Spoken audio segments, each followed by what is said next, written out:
프로파일러 배상훈 교수가 분석하는 사건 이야기 크라임.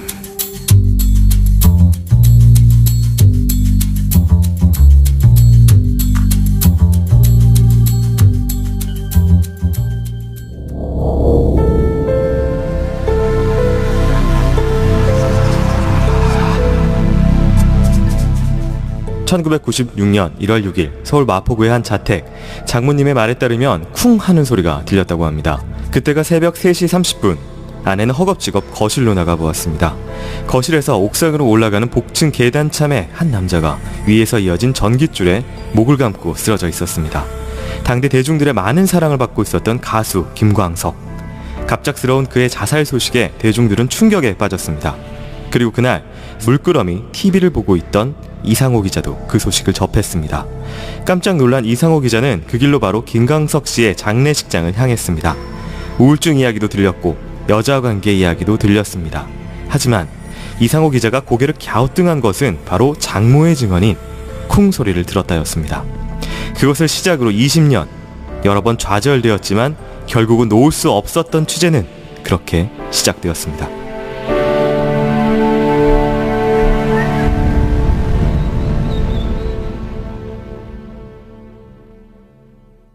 안녕하세요. 이곳은 크라임. 저는 진행을 맡고 있는 김PD입니다. 청취자 여러분들 반갑습니다.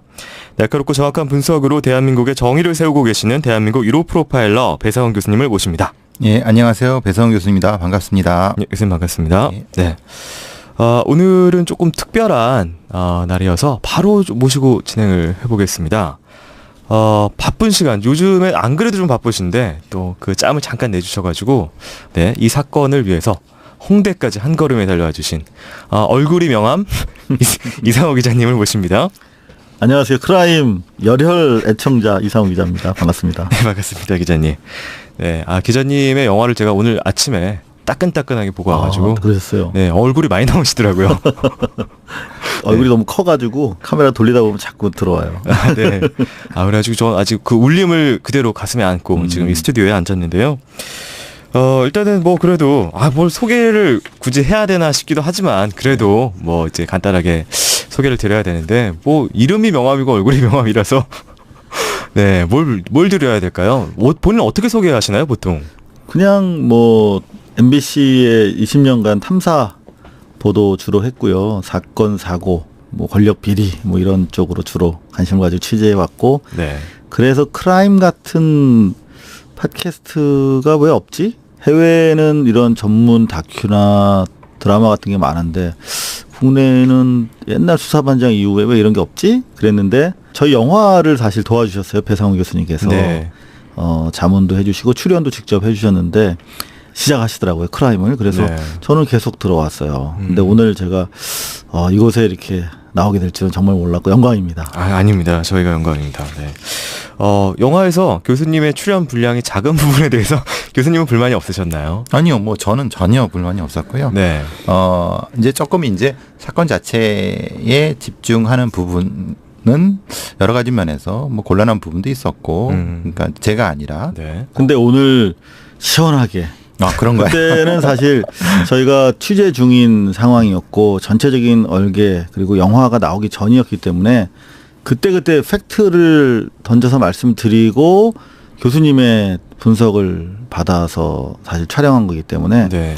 많은 이야기를 그때는 할 수 없었어요. 근데 이제는 취재 얼개 나왔고 영화가 개봉이 됐으니까 정말 오늘 좀 기대돼요. 네. 뭔가 좀 영화에서 부족했던 실체가 우리 배 교수님 통해서 드러날 수 있지 않을까 기대하고 있습니다. 네. 그리고 좀 불안한 얘기는 기자님께서 소송을 원하고 계시다. 소송을 원하고 계시는 상태여서 지금 굉장히 좀 불안하긴 한데 어쨌든 좀 잘 요리조리 피해서 진행해 보도록 하겠습니다. 네네. 자, 뭐 일단은 모든 국민이 알고 있는 그 사건입니다. 간략 브리핑을 드리자면은 1996년 국민의 사랑을 받던 가수였죠. 김광석 씨가 의문의 변사체로 발견된 사건입니다.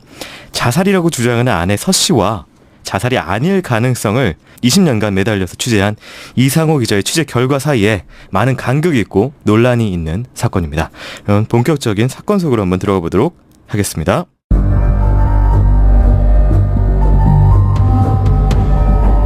프로파일러의 날카로운 범죄 분석. 배상훈의 범죄 분석.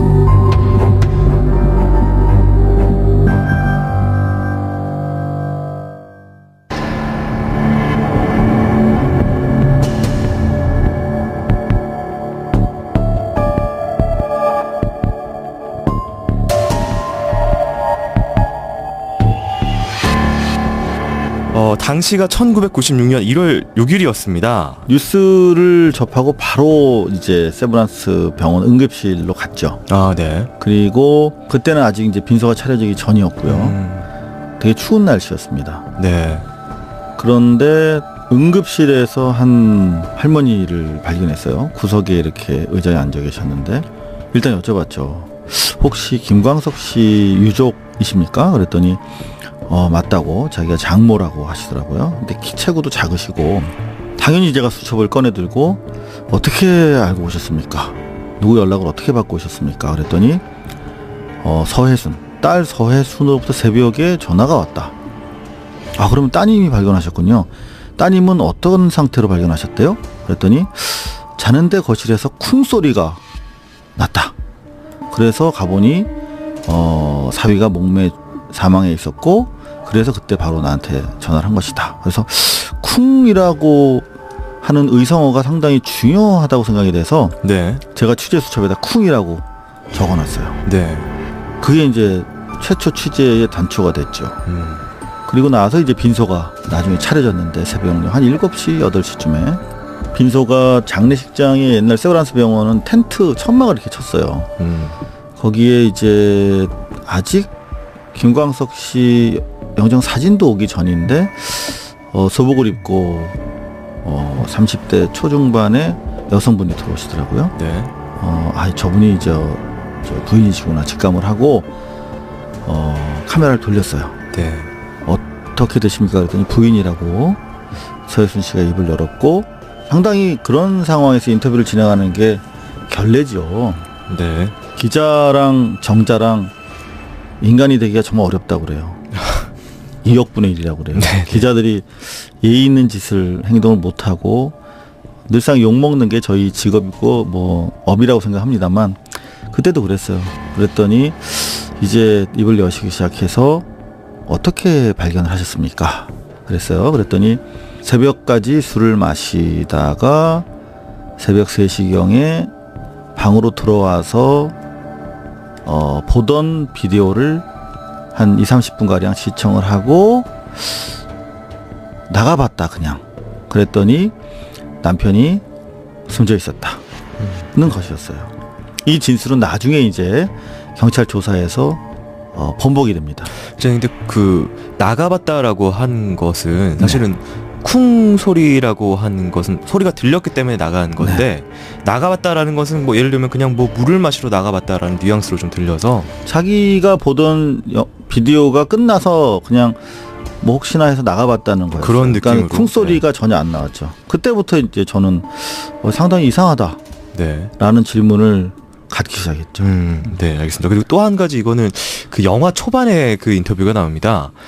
서혜순 씨가 울먹이면서 인터뷰를 하는데 그 인터뷰 영상이 이때 찍힌. 네, 그렇습니다. 발생 지금 3시 30분에 방금 우리 사회자께서 말씀하신 것처럼 네. 변사를 발견했으니까 그때 시각이 한 7시 반 정도? 그럼 한 4시간 정도 지난 상태였을 거예요.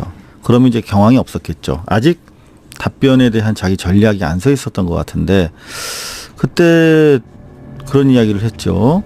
나가봤더니 계단에 비스듬히 누워 있었다. 복층에서 이제 옥상으로 올라가는 4층에서 옥상으로 올라가는 한 번 꺾어진 니은자 계단입니다. 그런데 그 니은자 계단 그 중간 부분에 이렇게 누워 있었다는 거예요. 그래서 자는 줄 알고 가봤더니 목에 줄이 3바퀴 감겨 있더라. 그러니까 이게 대롱대롱 매달려 있던 상태가 아니었어요. 네. 그러니까 서혜순 씨 진술에 따르면 네. 목에 3바퀴 줄을 감고 누워 있었다. 처음에는 자는 줄 알았다. 이런 얘기를 했었는데 손발이 따뜻하고 그래서 목에 줄을 풀어줬다는 거였어요. 이게 첫 번째 진술인데 네. 그때 했던 얘기가 장난하다 그랬다. 장난을 하다 네. 그랬다. 영화에서도 나옵니다만 네. 장난하다 그랬다. 그리고 나를 사랑한다는 걸 보여주기 위해서 그런 거다. 저는 이 말이 가장 네. 그런 네. 얘기를 했었죠. 알겠습니다. 이때 뭐 첫 번째 그 진술에서 이상한 점이 좀 많이 나오는데 교수님도 그 영화상에서 잠깐 뭐 그 부분에 대해서 언급을 하는데 일단은 일반적인 자살 상황하고 비교했을 때 첫 번째 진술이 뭔가 좀 이상한지에 대해서 좀 잠깐 이야기를 해봐야 될 것 같은데요.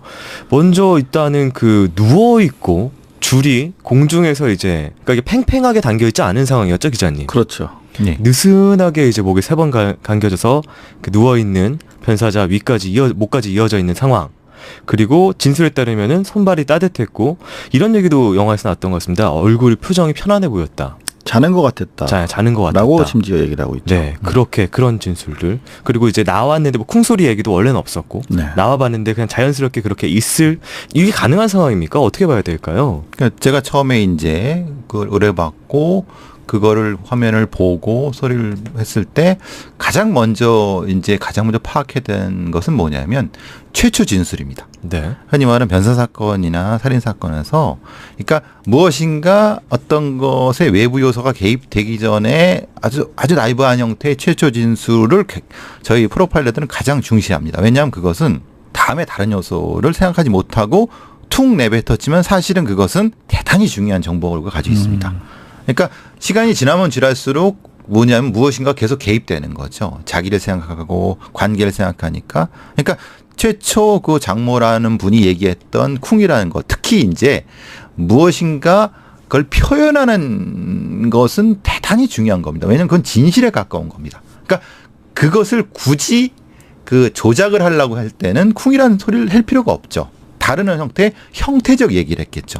자살 어떤 식으로 죽어 있었어? 그렇지. 네. 그러니까 말하자면 그걸 얘기를 했겠지 소리를 마치 들은 것처럼 했다고 하는 것은 그것이 진실에 가까운 거죠. 만약에 얘기를 했다고 하면은 모양을 표현하는 얘기를 했을 가능성이 높아요. 네네. 그런데 그게 아니라 쿵이라고 했다는 건 그거는 자기도 모르게 나온 그러니까 앞에 있는 사람이 누군지 모르면서 이제 툭 얘기를 한 거니까 그게 상당히 중요한 부분이고 네. 그다음에 이제 그 부인께서 얘기하시는 그런 얘기들은 상황과 연결해서 들어야 돼요. 상황과 연결해서. 네. 그러면 중요한 건 현장 상황이 되겠죠. 그럼 현장 상황에서 매달린 상태, 현수점에 매달린 상태가 아닌 상태로 발견될 수가 있느냐에 대한 것을 재구성을 해야 되는 부분이 있거든요. 근데 이제 재구성이 제가 첫 장면에서 그 영화에도 나오지만 첫 장면에서 이것은 자살일 수가 없는데라고 하고 한 건 그겁니다.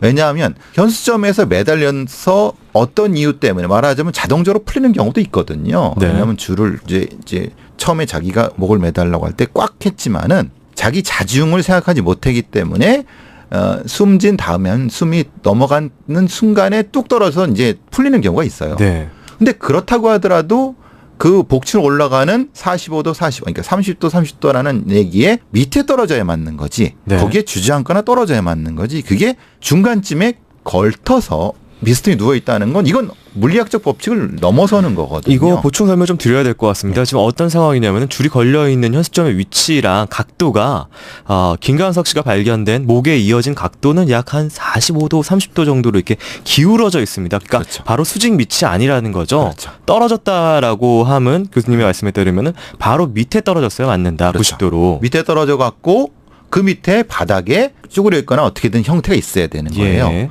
근데 문제는 그 계단에 걸쳐 있는 상태로 3번 감겼다고 하는 것 자체도 물론 법의학자께서 말씀하셨지만 그것도 설명이 안 되는 거예요. 네. 그리고 또한 그 위에 현수점 위에 전기줄을 묶은 것도 힘에 받치는 어떤 물리학적 법칙이 안 되는 거예요. 이게 탁 걸리는 부분이 안 되는 거예요. 그것을 다 봤을 때 이거는 자살이 아니다. 이건 누가 봐도 아니다라고 제가 그때 말씀을 드렸던 게 그 부분이고 그러면은 그 쿵소리와 그리고 본인이 나가봤다고 한 것과 그리고 이것은 뭐 본인이 처음에 진술한 부분들이 있지 않습니까? 네. 그 부분과 연결했을 때는 아마도 본인이 얘기했던 어떤 부분, 그러니까 말하자면은 목을 맨 거는 맞다. 네. 그런데 떨어졌다. 근데 쿵. 그때는 죽지 않았을 수 있다. 라고 하는 것을 그분이 표현하잖아요. 손이 따뜻하고 말하자면 얼굴도 뭐 이렇게 편안한 것 같은 그 부분을 자기의 어떤 영역에서 재조합한 부분이 드러난다는 거죠. 부분적 진실을 담고 있는 진실이었다. 왜냐하면 거짓말이라는 것은 완벽한 거짓말을 할 수가 없어요. 네. 그러니까 진실을 섞되 일부를 틀어야지 거짓말이 되는 거거든요. 예. 그러니까 그걸 완벽하게 다 조합을 하려고 하면은 사실은 그거는 힘들어요. 예. 그러니까 그분 말이 거짓말이라는 얘기가 아니라 네. 만약에 이 상황을 조합했을 때 논리적으로 설명이 안 되는 것을 가정해 볼 때는 그분 말을 조금만 비틀어 보면은 실제의 사실이 나올 수 있다는 말씀 드리려고 하는 거예요. 예. 현장 상황이나 이런 부분, 사건이나 상흔에 대해서는 뒷부분에 조금 더 자세하게 다룰 부분이 있기 때문에 그곳에서 이어서 이야기를 하고요. 일단 방금 그 계단에서 누워있는 형상과 관련해서 조금만 보충 말씀을 드리면, 기본적으로 이제 영화에 나오는 그 매듭의 형태, 그러니까 왜 가족용 긴 이런 그 전선줄이거든요. 근데 그거를 이렇게 일단 현수점 매달리는 것처럼 만들기 위해서 일단 묶은 형상이거든요. 그렇죠. 근데 그 매듭 자체도 제가 아는 다른 그 강력계 형사분한테 여쭤봤더니 이 매듭도 보통 일반인들이 맬 수 있는 매듭이 아니라는 그런 답변을 하셨어요. 그 말씀은 그러니까 예를 들면 뭐 캠핑을 했거나 어떤 전문가의 그렇죠. 매듭법이라는. 예. 네. 그리고 그 줄이 계단 아래까지 이렇게 축 늘어져 있는 상태로 발견이 됐는데 그 길이가 3.5m였거든요. 네. 근데 저희가 실측을 해봤어요. 그걸 가지고 누워있는 지점으로 이렇게 끌어가 보니까 닿긴 하는데 목을 감을 정도 여유는 없더라고요. 더구나 세 바퀴가 나오지 않아요. 네.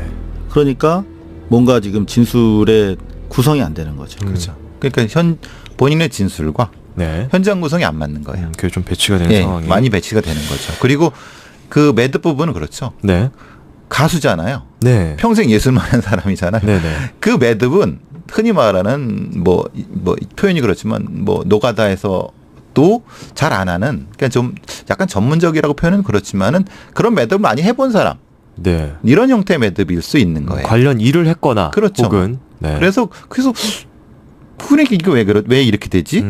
라고 되고, 제가 아까 말씀드린 건 뭐냐면 네. 이 매듭은 힘이 촥 한 다음에 쓱 풀린 매듭이 아니라 이미 풀어진 걸 다시 사람의 힘으로 맨 게 아닌가라는 느낌이 드는 매듭이었어요. 둘의 차이가 좀 있나요? 그렇죠. 왜냐하면 이런 거죠. 사람이 그 자살한 60kg 정도 된단 말이에요. 네. 근데 60kg지만은 60kg는 그대로 매달렸을 때의 60kg예요. 네. 그 상태는 어떻게 되냐면 뛰어내렸거나 아니면은 이쪽에서 뛰어내리면 60kg보다 더한 그 무게가 딱 순간적으로 걸려버리잖아요. 그러면은 뭐가 되냐면 매듭 있는 상태에서 순간적으로 탁 걸리는 형태의 그게 나와야 되는 거예요.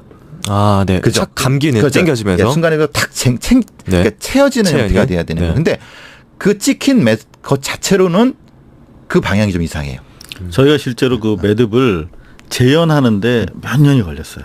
그 부분이. 제가 다시 한번 그 매듭을 똑같이 매는데 오랜 시간이 걸렸어요. 근데 실제로 그렇게 매듭을 묶어놓고 아래로 당기니까 그 매듭의 귀가 있잖아요. 네. 그게 형상이 변하더라고요. 그렇죠. 변해야지 맞는 저렇게 거예요. 안 남아있게 그렇죠. 되더라고요. 청취자분들도 그림이 머릿속에 좀 그려지실 것 같고요. 하지만 뭐 이제 아내분께서는 자살이다라고 말씀을 하시고 이후에 좀 저희도 많은 대중들은 자살이라고 좀 알고 있는 상황입니다. 지금 이제 당시 언론을 검색해 보시면 거의 안 남아 있어요. 네. 근데 뭐 한 두세 줄 정도 두 가지 이유가 나와 있습니다. 하나는 우울증, 다른 하나는 여자관계, 여자 문제 때문에 나한테 미안해했다. 그래서 이제 복합적으로 작용해서 자살한 것이다. 라고 아주 강변을 하셨습니다. 아내분께서. 네. 그러니까 네. 수사 초기부터 워낙 이 자살이라고 하고 이제 언론에 그게 다 보도가 돼버렸죠. 그러니까 이제 경찰서 분위기도 이걸 뒤집기는 어려운 거죠. 그때만 해도 지금 우리가 이 영화를 통해서 최초로 공개한 내용이 드러나기 전이었기 때문에, 그럼에도 불구하고 당시 이런 의혹들을 가지고 제가 당시 마포서 형사계인데요.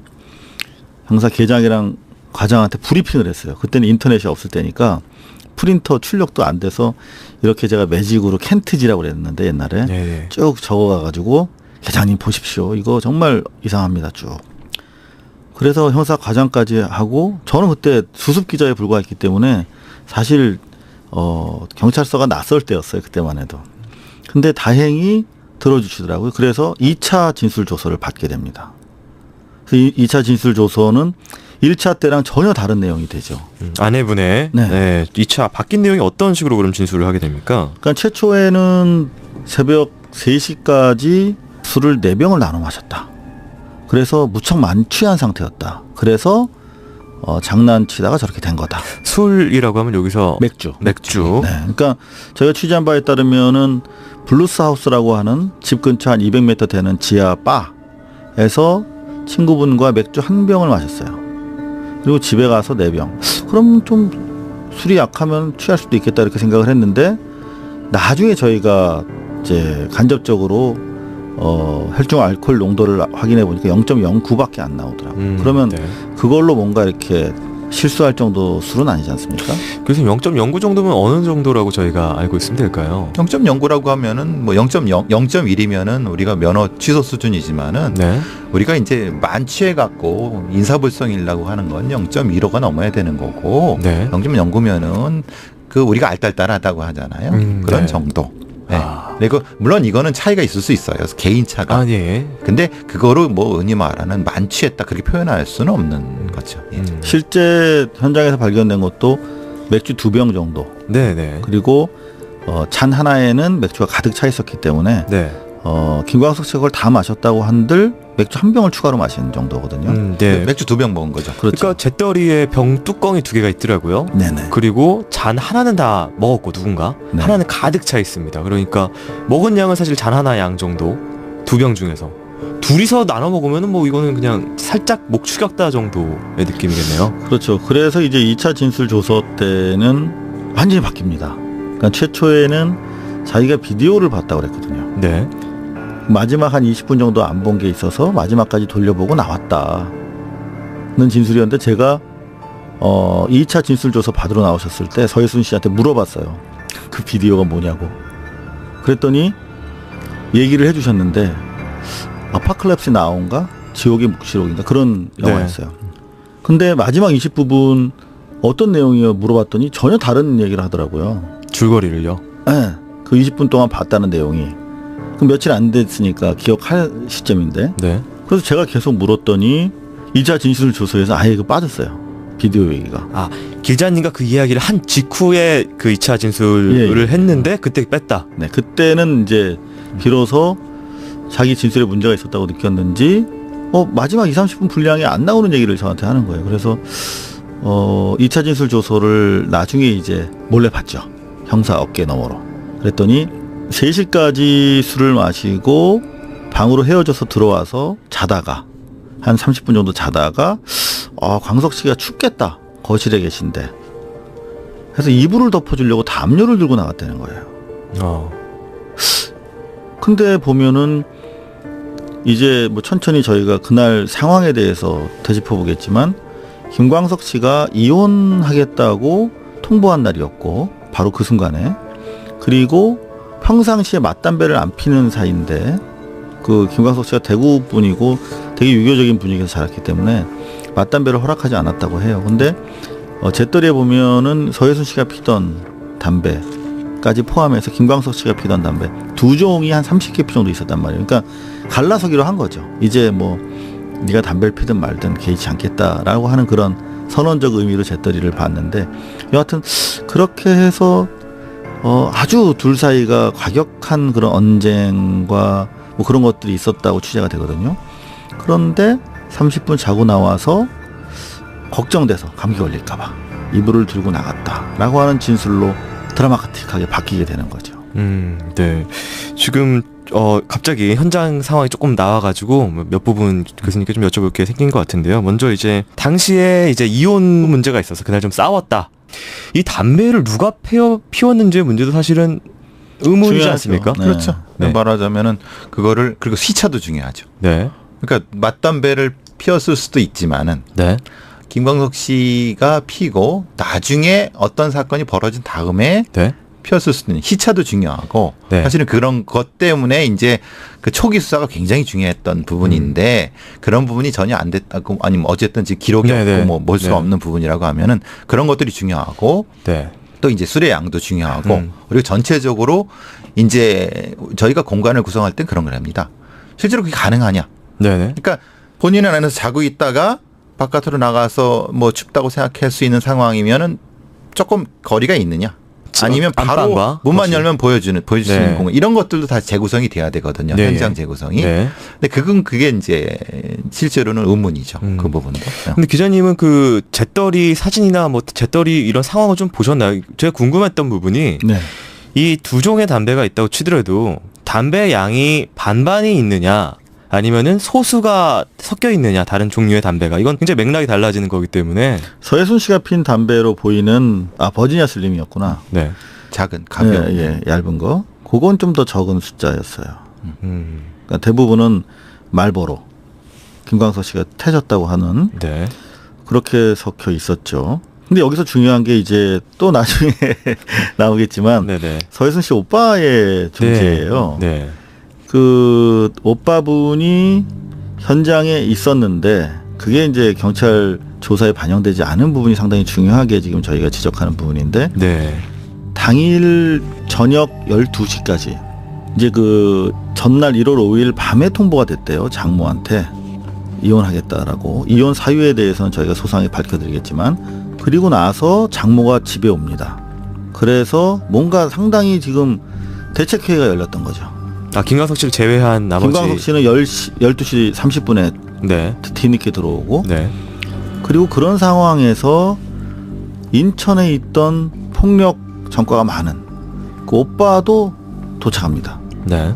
김광석 씨 자택으로 오정에 대책 회의가 있었을 가능성이 높다는 거죠. 그런데 서예순 씨는 오빠가 와 있는 거를 119가 출동했던 바로 새벽 4시 10분쯤에 알았다. 네. 그 전에는 오빠가 온 사실 몰랐다고 주장하는데 이것도 좀 이상한 게 아니 집안에 문제가 있어서 어머님이 올 정도로 뭔가 지금 상당히 긴박하게 움직이고 있는데 오빠가 있다는 사실을 몰랐겠는가. 더구나 최소한 어머님이 올라오면서 그 차를 봤을 거 아니에요. 오빠가 있는 차를 1층에 있었거든요. 네. 오빠는 집은 4층이고. 그러니까 이런 그 논리적 허점. 오빠는 몇 시에 도착했다고 얘기를 하던가요? 뭐 그런 얘기 그거는 진술하지 않고 있죠. 아, 그러니까 뭐 애시당초 진술 조사가 없으니까 이거는 네. 자기 친구들한테 한 얘기를 저희가 종합해서 취재한 거거든요. 예. 애초에 조사가 됐어야 되는 건데 네. 조사가 돼서 빠진 거죠. 이게 참고인 진술 정도는 받았어야 되는 거를 아마 받았을 수도 있어요. 근데 그것이 누락될 수도 있는 거고. 근데 기록 자체에는 없다고 하는 거죠. 말하자면은. 예, 알겠습니다. 그 건물 잠깐 설명을 해주자면 이게 4층 건물로. 그렇죠. 네. 이 홍대 가장 번화가예요. 그러니까 그 홍대 주차장 골목 바로 뒤쪽에 있는 아주 그때 당시에도 노란자위 상권이었고 거기에 위치한 4층 건물입니다. 그러니까 뭐 119한테 전화하면 어디다 그러면 바로 올 수 있는 장소예요. 근데 또 이상한 게 119한테 자기가 변사자를 발견한 게 새벽 3시 30분인데 네. 즉시 연락하지 않아요. 서예순 씨가. 네. 이상하잖아요. 왜 바로 연락을 안 했다 그럽니까? 자기가 20에서 30분 가량 살리려고 CPR도 하고 귀에 피도 냈대요.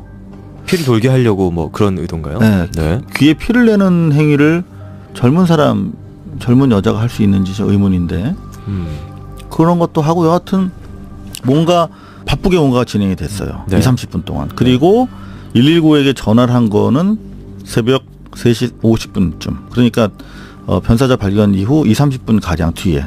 그리고 또 119가 바로 도착하지도 않아요. 못 찾았대요. 건물을. 총 그게 이해가 안 되는데. 그래서 재차 통화를 해서 119가 왔고 그 과정에서 오빠의 존재가 확인돼서 같이 119랑 올라왔다. 4층으로. 그래서 병원에 도착한 게 바로 인근 홍대 여러분들 아시죠? 홍대에서 세브란스 병원까지 저 앰뷸런스가 사이렌 울리면서 가면 5분도 안 걸리는 거예요. 게다가 그 새벽역이었기 때문에 차도 없고. 네. 근데 4시 30분에 도착했어요. 그러니까 변사체 발견 이후 1시간 이상이 소요된 거죠. 그러니까 굉장히 길죠. 네. 그죠. 그리고 저는 CPR 부분 때문에 이거는 완벽한 거짓말이다라고 하는 것은 네. 시체가 발견된 게 계단 턱에서 발견됐어요. 계단에 비스듬히. 네, 30도 각도 정도로 네. 누워 있었죠. 근데 어떻게 CPR을 했다는 거예요? 기울어진 계단에 누워 있는 사람을. 그게 말이나 됩니까? 그러니까 만약에 CPR을 했다고 하면 CPR의 기본은 평평한 데 놓여갖고 네. 아무리 급하다고 말이 안 되잖아요. 그죠? 근데 뭐 예를 들면은 본인이 너무 자기 남편이니까 당황한 나머지 뭐 그 상황에서 그냥 뭐 어디서 본 대로 그냥 입에다 뭐 불어넣고 그냥 가슴 누르는 그런, 그러니까 전문적으로 배운 CPR을 배운 사람이 아니라면은 뭐 그런 흉내 아니면 뭐 그런 모양을 그러니까 급하게 재현했을 가능성도 사실은 그렇죠. 배제는 할 수는 없는. 배제는 할 수 없지만은 그거는 거의 뭐 100만 분의 1이겠죠. 왜냐하면 옆에 비스듬히 누워 있는 상태인 거는 뻔히 아니고 불편한 상태잖아요. 네네네. 이게 그대로 누워 있는 게 아니라 아무래도 이렇게 옆으로 서져고 막 그랬을 거란 말이에요. 네. 그죠? 비스듬히 돼 있으니까. 네. 당연히 그것은 편하게 이렇게 한 다음에 했겠죠. 근데 그게 사실 큰 문제고 네네. 또 하나는 그 말씀하신 것처럼 왜 이렇게 시간이 걸렸을까? 네. 라고 하면은 그럼 첫 발견 시간과 그 시간 동안 뭘 했지? 그 분과 그분의 오빠분은? 그러니까 이것이 걸리는 거죠. 근데 뭐 부인의 주장에 따르면 오빠는 뭐 발견하고 암뷸런스 탄 도착 전까지 없었다고 하니까. 근데 여기서 중요한 게 네네. 제가 뭐 영화에는 넣지 않았습니다만은 김광석 씨가 사실 3년 전에도 이혼할 만한 사안이 있었어요. 그리고 사망 직전 변사체로 발견되기 직전에도 또 정말 김광석 씨로서는 정말 분노하지 않을 수 없는 그런 상황이 있었기 때문에 이제 이혼을 결행하기로 결심한 것 같은데, 그 사망 사고가 있기 전 일주일 전부터 계속 집안에서 아주 과격한 말다툼이 있었다고 그래요. 아내분하고요. 네. 그래서 그날이 아마 그 양가 두 사람 사이에 갈등이 최고조로 치닫던 날이었어요. 그러니까 혹시나 무슨 뭐 안 좋은 일이 있을까봐 장모가 항상 와 있었다고 그랬어요, 밤에. 그날은 더구나 이제 이혼 통보를 받았기 때문에 더구나 와 있었고, 그런 상황에서 일어난 일인데 그때는 그런 내용도 제가 얘기를 했죠, 경찰에다가. 그게 반영이 안 됐고, 그 하나 궁금한 게 있어요.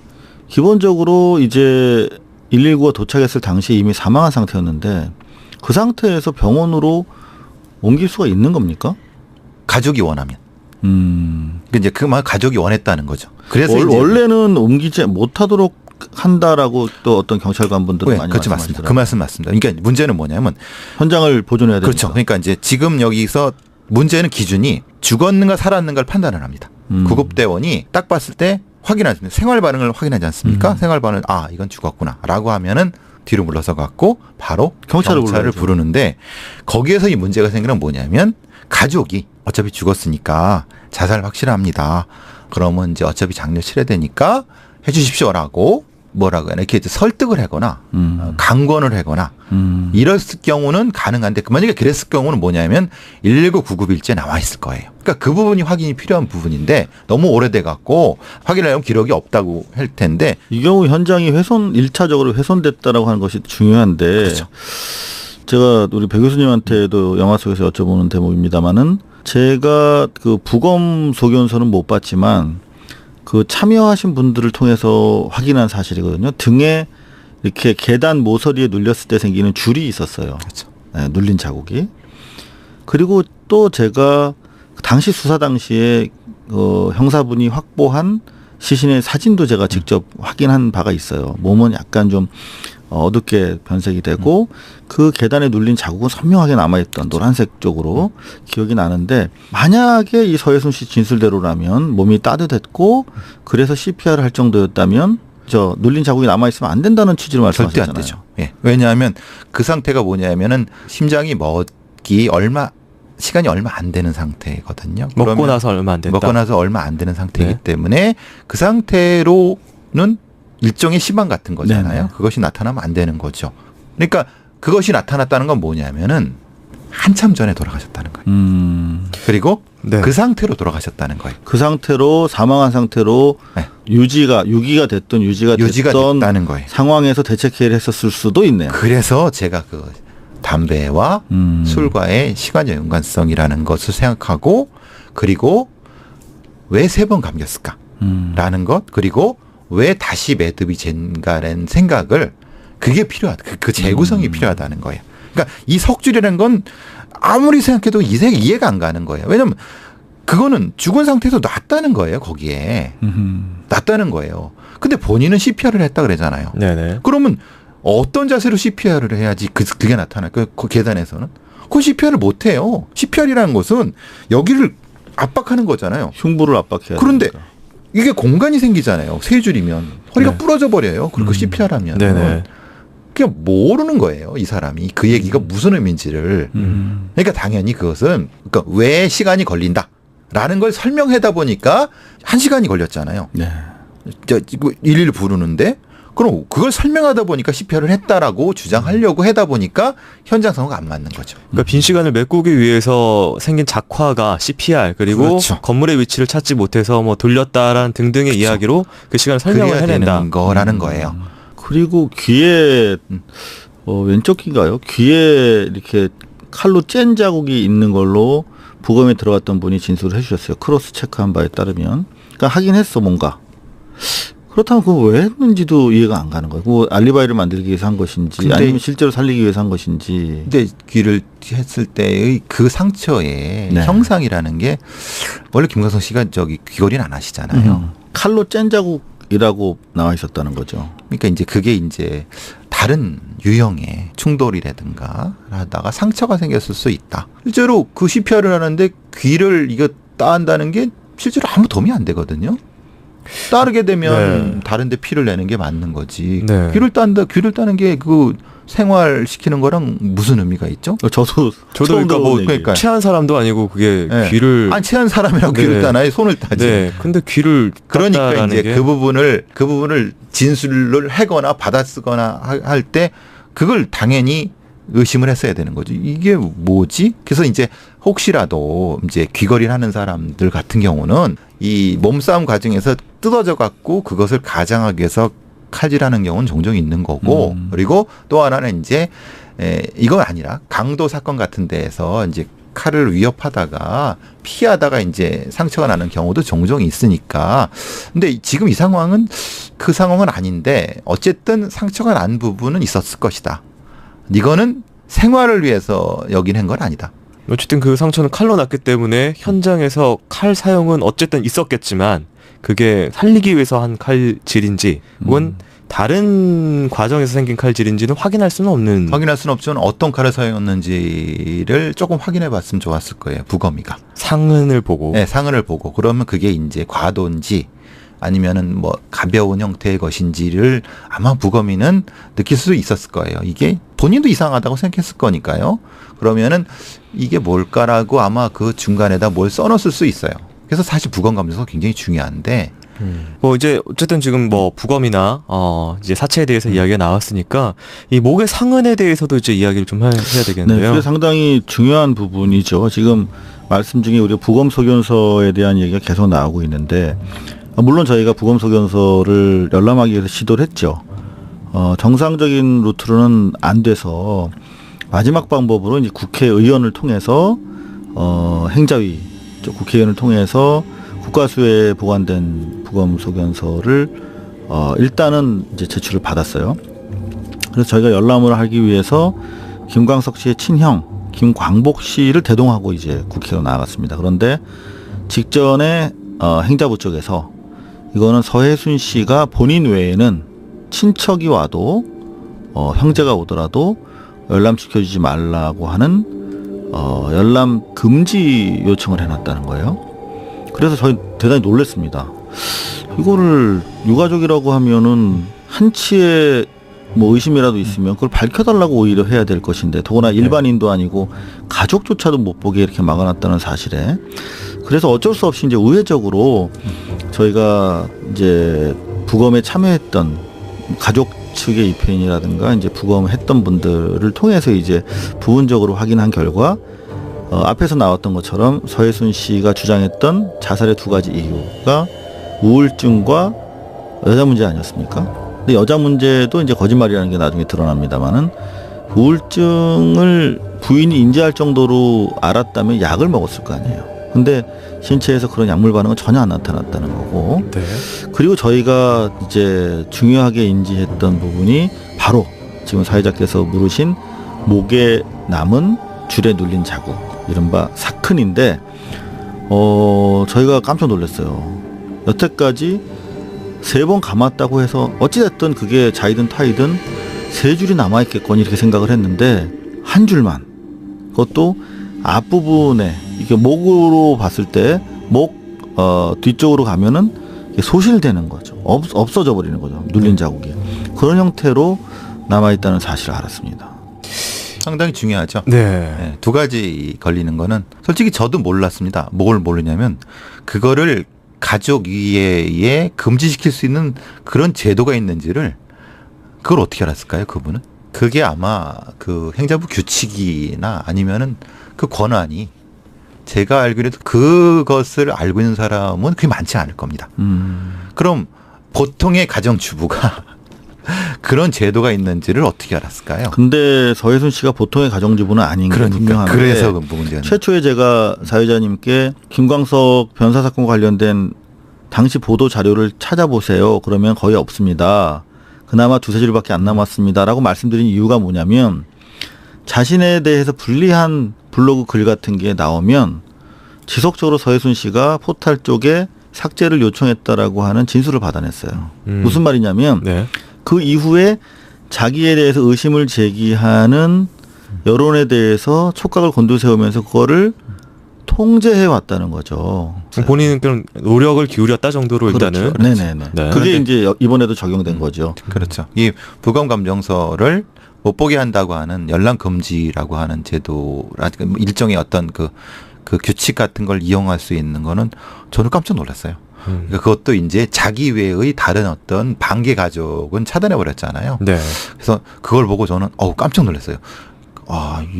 전 그런 게 이제 있다는 건 알고 있었지만 실제로 이렇게 실행한 사람은 드물다라는 생각했고 또 하나 아까 말씀드린 그 부분이 걸리는 거는 세 줄이 한 줄이라는 걸리는 건 뭐냐면 우리가 박근혜 대통령 오촌 살인 사건에서 사촌 형이 목매달아 죽었던 그 사건 기억나시죠? 한 명은 이제 배에. 네. 근데 그것 때문에 뭐 자기가 괴로워서 뭐 가뜩 네. 자살했다고 하는 그 부분에 그 걸린 모습을 보면요. 그 네. 사건처럼 걸린 모습을 보면요. 이 목에 탁 걸릴 때 나타나는 상흔이 어떻게 돌아가는지가 나타납니다. 상흔이 그 사건 자체가. 네. 그러면은 이제 이런 거죠. 그게 어떤 방향에서 어떻게 걸렸는지를 추정할 수가 있습니다. 네. 네, 보통 그걸 힘이 어떻게 작용했는지. 네, 왜냐면 그건 보통 그냥 부검이라든가 검시관들도 대충 보면 대충 압니다. 근데 앞부분만 이렇게 또 있다는 것은 그게 앞부분만 있을 수가 있느냐? 왜냐하면 둘둘둘 감았다고 하면 전체적으로 돌고 힘이 방향한 쪽으로 쓸려서 있어야지 맞는 거지. 라고 하는 거죠.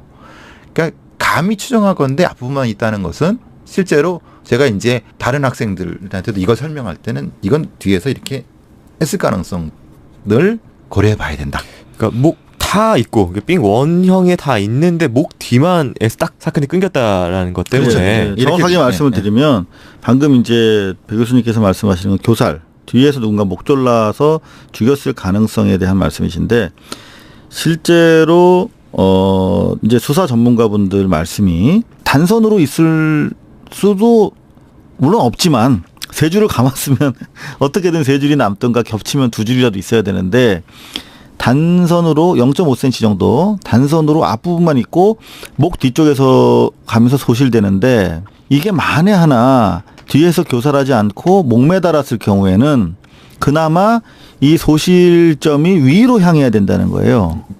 그러니까 이 줄이 힘이 받는 당겨지는 윗부분을 향해서 줄이 이렇게 올라가서 소실돼야 된다는 거죠. 줄의 각도가 이제 귀 위쪽으로 바로 향하게. 그렇죠. 네. 위쪽으로 향하게 소실돼야 되는데 저희가 확인된 바에 따라 오른쪽은 완전 수평, 네. 왼쪽은 살짝 올라가 있어요. 그러니까 이거는 줄을 맸다고도 볼 수 없는 사건인 거거든요. 네. 그렇죠. 그렇게 안 나오죠. 왜냐하면 세 줄을 이렇게 감았는데 한 줄을 이게 세 번 이렇게 감았는데 그게 어떻게 나오겠어요? 자, 그럼 좀 여기서 궁금증이 드는데요. 예를 들어서 뒤에서 누군가 목을 졸랐다, 교살이다라고 가정을 한다면은 이게 살아있는 상태에서 목을 졸랐을 때 보통 이제 그 반항의 어떤 그런 어떤 생의 의지기 때문에 이제 잡거나 아니면 목 근처를 자기 목 근처를 긁거나 뭐 등등의 어떤 행동을 하는데 혹시 그 변사 부검 같이 뭐 참관했던 분 통해서 목 근처에 어떤 추가적인 다른 상은 얘기는 손톱 밑에 뭐 그런 건 발견된 것도 없고요. 네. 볼 쪽에 긁히는 적이 몇 군데 있는 거는 포착을 하셨다고 해요. 볼에 긁혔. 네, 긁히는 볼 쪽에 긁힌 자국. 그거 외에는 목에는 뭐 특별히 그런 게 발견되지 않은 걸로 확인하고 있습니다. 교수님, 그렇다면 이게 만일 교살이라고 가정한다면은 반항의 흔적이 없는 교살이라면 손을 못 쓰게. 그러니까 한 명이 하지 않았다는 거죠. 네. 그거를 방증하는 거죠. 두 명이 한 사람은 손을 잡고 못 움직이게 하고 한 사람은 교살을 했다고 하면은 설명은 되는 부분이죠. 꼭 한 사람이어야 될 필요는 없죠. 그죠?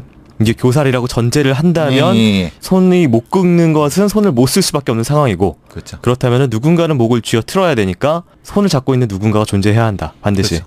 그리고 방법은 여러 가지 있습니다. 보통 제가 이제 윤기현 사건에서도 네, 축구 선수. 얘기했고 그것처럼 왜 이 뭐 흔히 말하는 손에 이런 게 없느냐 아니면 또 뭐 이런 게 없느냐라고 하면은 제일 쉬운 방법은 담요로 두두들 마는 거예요. 그러면은 몸을 이렇게. 네, 몸을 막 말고 우리 멍석말이 하듯이 네. 못 움직이게 한 다음에 번개탄을 해거나 아니면은 거기서 목을 조르면은 그거는 몸에 상처 안 남고 죽일 수 있어요.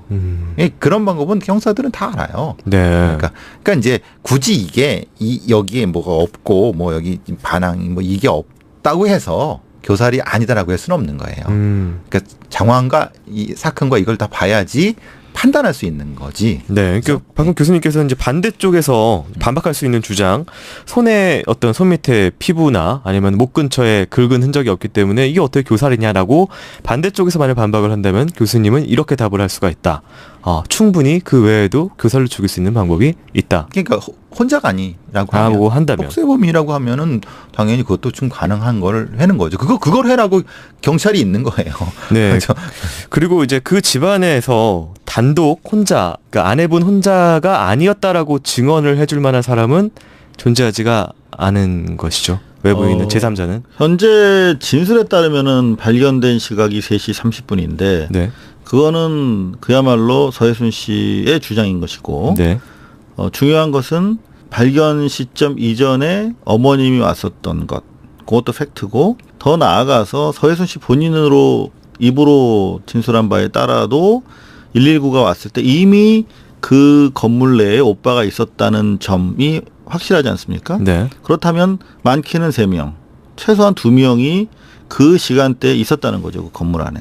건물 안에는 있었다. 네. 그리고 3시 30분에 사건이 났다고 하는 거는 주장이고. 주장이죠. 네. 그건 뭐 앞으로 뭐 뒤로 뭐 이렇게 될 수 있는 거니까 그건 대신에 이제 4시 30분에 그 병원을 옮겼다는 것은 팩트고. 그건 팩트고. 팩트가 되는 거죠. 네, 알겠습니다. 굉장히 좀 위태위태한 좀 논란이 될 만한 주장들이 지금 계속 분석들이 좀 나오고 있는데요. 일단은 지금 가장 저희가 뭐 느끼시겠지만, 영화를 보신 분들은 더 100% 아시겠지만, 일단은 이제 아내분의 증언에 대해서 굉장히 저희가 많은 의문을 표할 수밖에 없는 상황이고, 왜냐하면 현장하고 배치가 되기 때문에요. 그 증언 내용이. 자, 또 3차적으로 또 진술을 또 하게 되는데 또 그게 바뀌는 부분이 있습니다. 네. 그래서 이 남은 부분들은요, 저희가 2부에 이어서 과연 그렇다면 이 사건의 용의자는 프로파일링에 따르면 어떤 사람이어야 하는지 등등 해서 저희가 아직 밝혀지지 않은 이 변사 사건의 진실을 한번 파헤쳐보는 사실 시간을. 저는 이 얘기를 배 교수님한테 듣기 위해서 다시 나왔습니다. 정말 저도 궁금합니다. 네. 2부에 그 얘기를 여러분들이 들으실 수가 있을 겁니다. 네. 수고해주신 두 분, 네. 수고하셨습니다. 수고하셨습니다. 네, 감사합니다. 네. 하지만 그것도 설명이 안 되는 거예요. 네. 그리고 또한 그 위에 선수점 위에 전기줄을 묶은 것도 힘에 받치는 어떤 물리학적 법칙이 안 되는 거예요. 이게 탁 걸리는 부분이 안 되는 거예요. 그것을 다 봤을 때 이거는 자살이 아니다. 이건 누가 봐도 아니다라고 제가 그때 말씀을 드렸던 게 그 부분이고, 그러면은 그 쿵 소리와 그리고 본인이 나가봤다고 한 것과 그리고 이것은 뭐 본인이 처음에 진술한 부분들이 있지 않습니까? 네. 그 부분과 연결했을 때는 아마도 본인이 얘기했던 어떤 부분, 그러니까 말하자면은 목을 맨 거는 맞다. 네. 그런데 떨어졌다. 근데 쿵. 그때는 죽지 않았을 수 있다. 라고 하는 것을 그분이 표현하잖아요. 손이 따뜻하고 말하자면 얼굴도 뭐 이렇게 편안한 것 같은 그 부분을 자기의 어떤 영역에서 재조합한 부분이 드러난다는 거죠. 부분적 진실을 담고 있는 진술이었다. 왜냐하면 거짓말이라는 것은 완벽한 거짓말을 할 수가 없어요. 네. 그러니까 진실을 섞되 일부를 틀어야지 거짓말이 되는 거거든요. 예, 예. 그러니까 그걸 완벽하게 다 조합하려고 하면은 사실은 그거는 힘들어요. 예. 그러니까 그분 말이 거짓말이라는 얘기가 아니라 네. 만약에 이 상황을 조합했을 때 논리적으로 설명이 안 되는 것을 가정해 볼 때는 그분 말을 조금만 비틀어 보면은 실제의 사실이 나올 수 있다는 말씀 드리려고 하는 거예요. 예.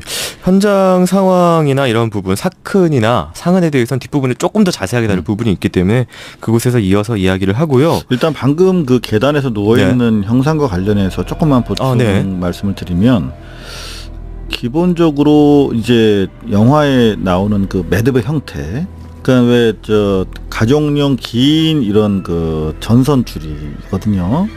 근데 그거를 이렇게 일단 현수점 매달리는 것처럼 만들기 위해서 일단 묶은 형상이거든요. 그렇죠. 근데 그 매듭 자체도 제가 아는 다른 그 강력계 형사분한테 여쭤봤더니 이 매듭도 보통 일반인들이 맬 수 있는 매듭이 아니라는 그런 답변을 하셨어요. 그 말씀은 그러니까 예를 들면 뭐 캠핑을 했거나 어떤 전문가의 그렇죠. 매듭법이라는. 예, 예. 네. 그리고 그 줄이 계단 아래까지 이렇게 축 늘어져 있는 상태로 발견이 됐는데 그 길이가 3.5m였거든요. 네.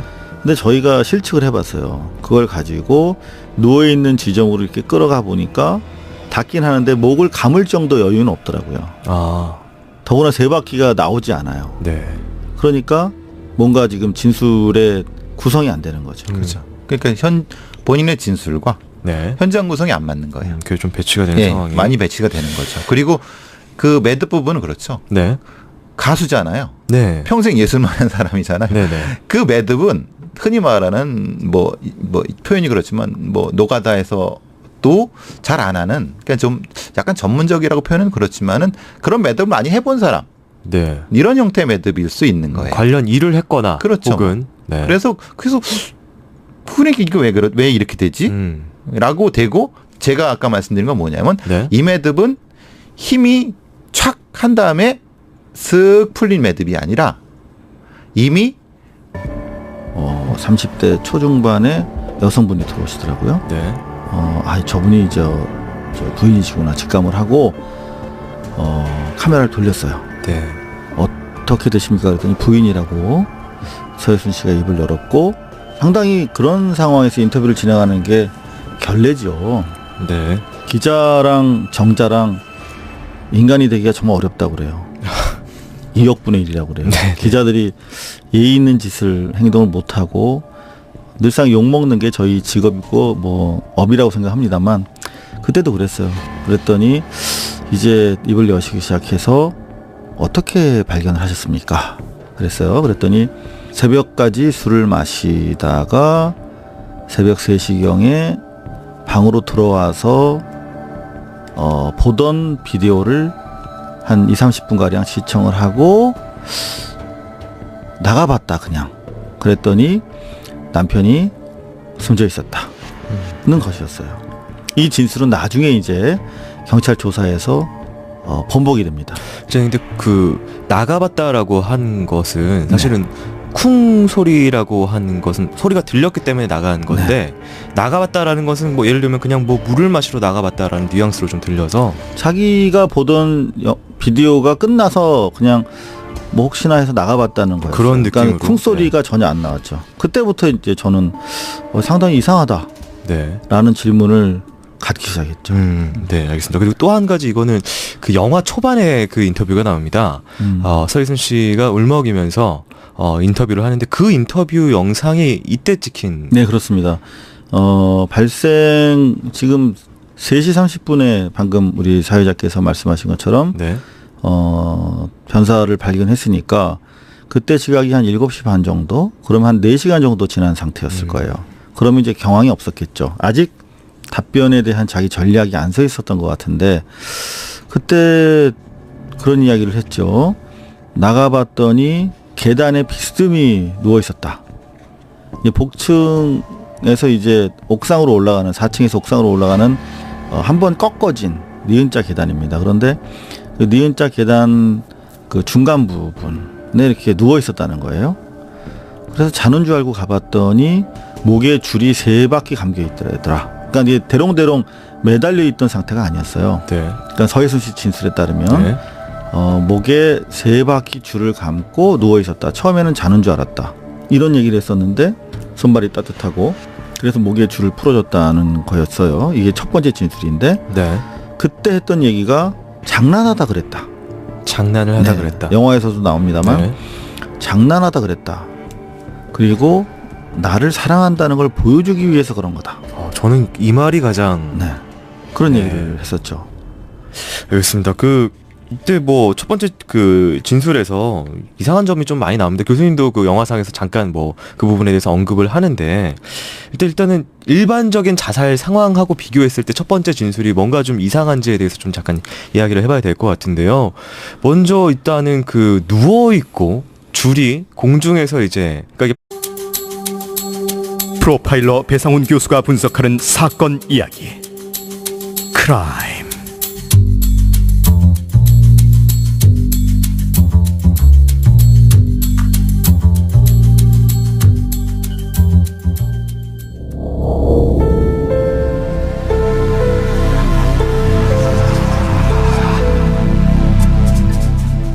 (1996년 1월 6일) 서울 마포구의 한 자택.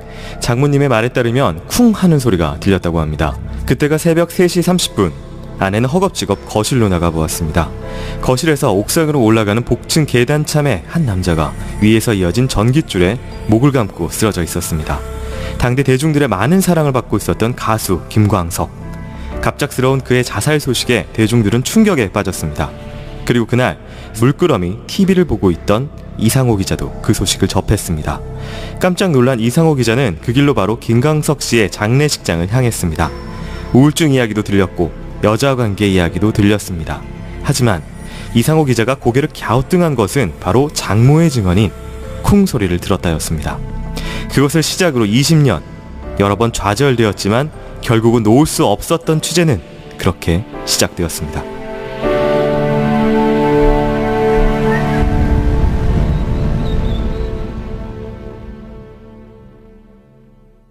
안녕하세요. 이곳은 크라임. 저는 진행을 맡고 있는 김 PD입니다. 청취자 여러분들 반갑습니다. 날카롭고 정확한 분석으로 대한민국의 정의를 세우고 계시는 대한민국 1호 프로파일러 배상훈 교수님을 모십니다. 예, 안녕하세요. 배상훈 교수입니다. 반갑습니다. 예, 교수님 반갑습니다. 예. 네. 오늘은 조금 특별한 날이어서 바로 좀 모시고 진행을 해보겠습니다. 바쁜 시간, 요즘에 안 그래도 좀 바쁘신데 또 그 짬을 잠깐 내주셔가지고 네, 이 사건을 위해서 홍대까지 한 걸음에 달려와 주신 얼굴이 명함 이상호 기자님을 모십니다. 안녕하세요. 크라임 열혈 애청자 이상호 기자입니다. 반갑습니다. 네, 반갑습니다, 기자님. 네, 기자님의 영화를 제가 오늘 아침에 따끈따끈하게 보고 와가지고 그러셨어요. 네, 얼굴이 많이 나오시더라고요. 얼굴이 너무 커가지고 카메라 돌리다 보면 자꾸 들어와요. 네. 그래가지고 저 아직 그 울림을 그대로 가슴에 안고 지금 이 스튜디오에 앉았는데요.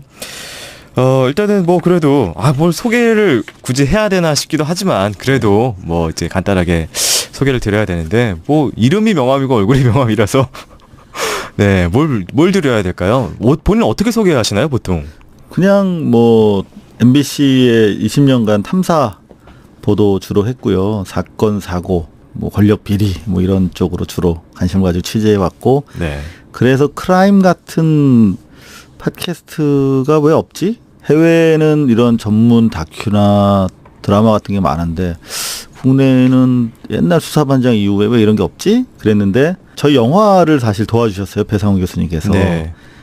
자문도 해주시고 출연도 직접 해주셨는데 시작하시더라고요. 크라임을. 그래서 네. 저는 계속 들어왔어요. 근데 오늘 제가 이곳에 이렇게 나오게 될 줄은 정말 몰랐고 영광입니다. 아닙니다. 저희가 영광입니다. 네. 영화에서 교수님의 출연 분량이 작은 부분에 대해서 교수님은 불만이 없으셨나요? 아니요, 뭐 저는 전혀 불만이 없었고요. 네. 이제 조금 사건 자체에 집중하는 부분은 여러 가지 면에서 뭐 곤란한 부분도 있었고, 그러니까 제가 아니라. 네. 근데 오늘 시원하게 그런가요? 그때는 사실 저희가 취재 중인 상황이었고 전체적인 얼개 그리고 영화가 나오기 전이었기 때문에 그때 팩트를 던져서 말씀드리고 교수님의 분석을 받아서 사실 촬영한 거기 때문에 네. 많은 이야기를 그때는 할 수 없었어요. 근데 이제는 취재 얼개 나왔고 영화가 개봉이 됐으니까 정말 오늘 좀 기대돼요. 네. 뭔가 좀 영화에서 부족했던 실체가 우리 배 교수님 통해서 드러날 수 있지 않을까 기대하고 있습니다. 네. 그리고 좀 불안한 얘기는 기자님께서 소송을 원하고 계시다. 소송을 원하고 계시는 상태여서 지금 굉장히 좀 불안하긴 한데 어쨌든 좀 잘 요리조리 피해서 진행해 보도록 하겠습니다. 네네.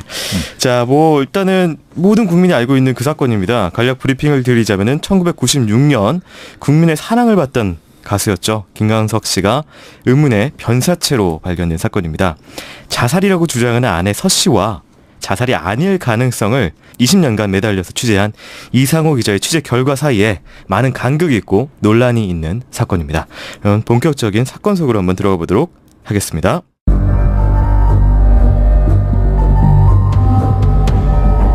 프로파일러의 날카로운 범죄 분석. 배상훈의 범죄 분석.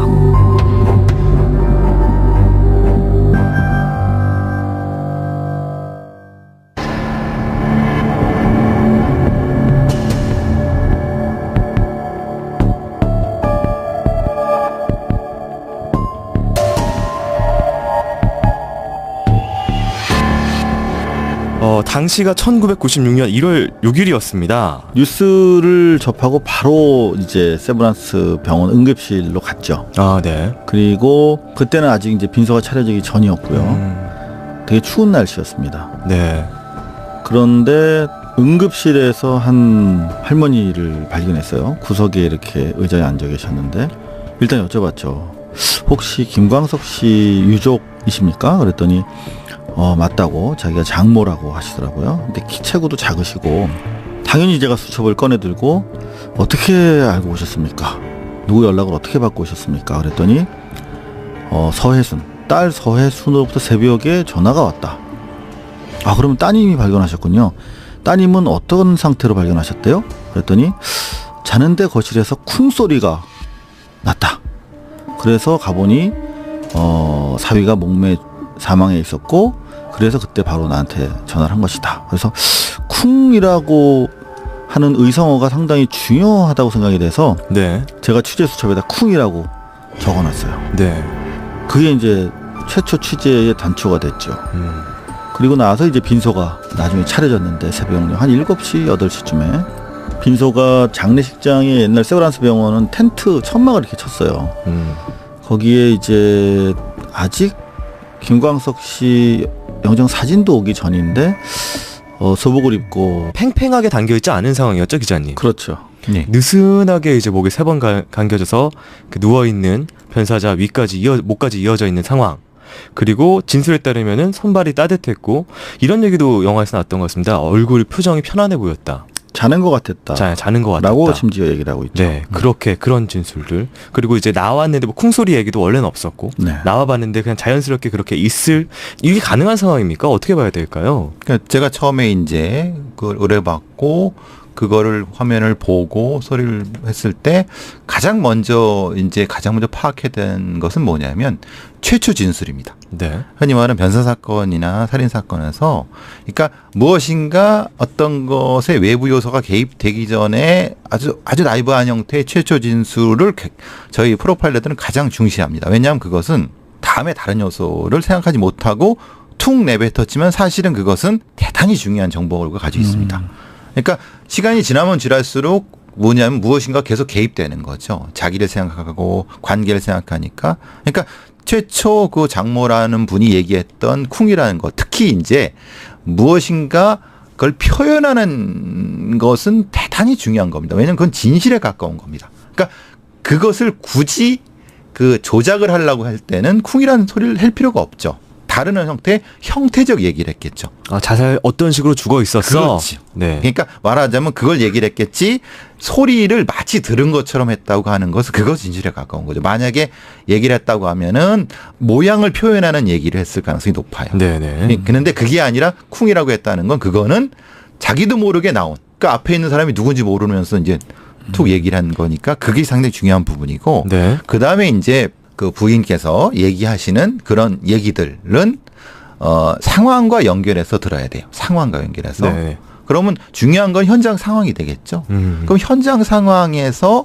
매달린 상태, 말하 현수점에 매달린 상태가 아닌 상태로 발견될 수가 있느냐에 대한 것을 재구성을 해야 되는 부분이 있거든요. 근데 이제 재구성이 제가 첫 장면에서 그 영화에도 나오지만 첫 장면에서 이것은 자살일 수가 없는데라고 하고 한 건 그겁니다. 왜냐하면 현수점에서 매달려서 어떤 이유 때문에 말하자면 자동적으로 풀리는 경우도 있거든요. 네. 왜냐하면 줄을 이제 처음에 자기가 목을 매달라고 할 때 꽉 했지만은 자기 자중을 생각하지 못하기 때문에 숨진 다음엔 숨이 넘어가는 순간에 뚝 떨어져서 이제 풀리는 경우가 있어요. 네. 근데 그렇다고 하더라도 그 복층 올라가는 45도, 40, 그러니까 30도, 30도라는 얘기에 밑에 떨어져야 맞는 거지. 네. 거기에 주저앉거나 떨어져야 맞는 거지. 그게 중간쯤에 걸터서 비스듬히 누워 있다는 건 이건 물리학적 법칙을 넘어서는 거거든요. 이거 보충 설명 좀 드려야 될 것 같습니다. 지금 어떤 상황이냐면 줄이 걸려 있는 현수점의 위치랑 각도가 김관석 씨가 발견된 목에 이어진 각도는 약 한 45도, 30도 정도로 이렇게 기울어져 있습니다. 그러니까 그렇죠. 바로 수직 밑이 아니라는 거죠. 그렇죠. 떨어졌다라고 함은 교수님의 말씀에 따르면은 바로 밑에 떨어졌어야 맞는다. 그렇죠. 90도로. 밑에 떨어져 갖고 그 밑에 바닥에 쭈그려 있거나 어떻게든 형태가 있어야 되는 거예요. 예. 근데 문제는 그 계단에 걸쳐 있는 상태로 3번 감겼다고 하는 것 자체도 물론 법의학자께서 말씀하신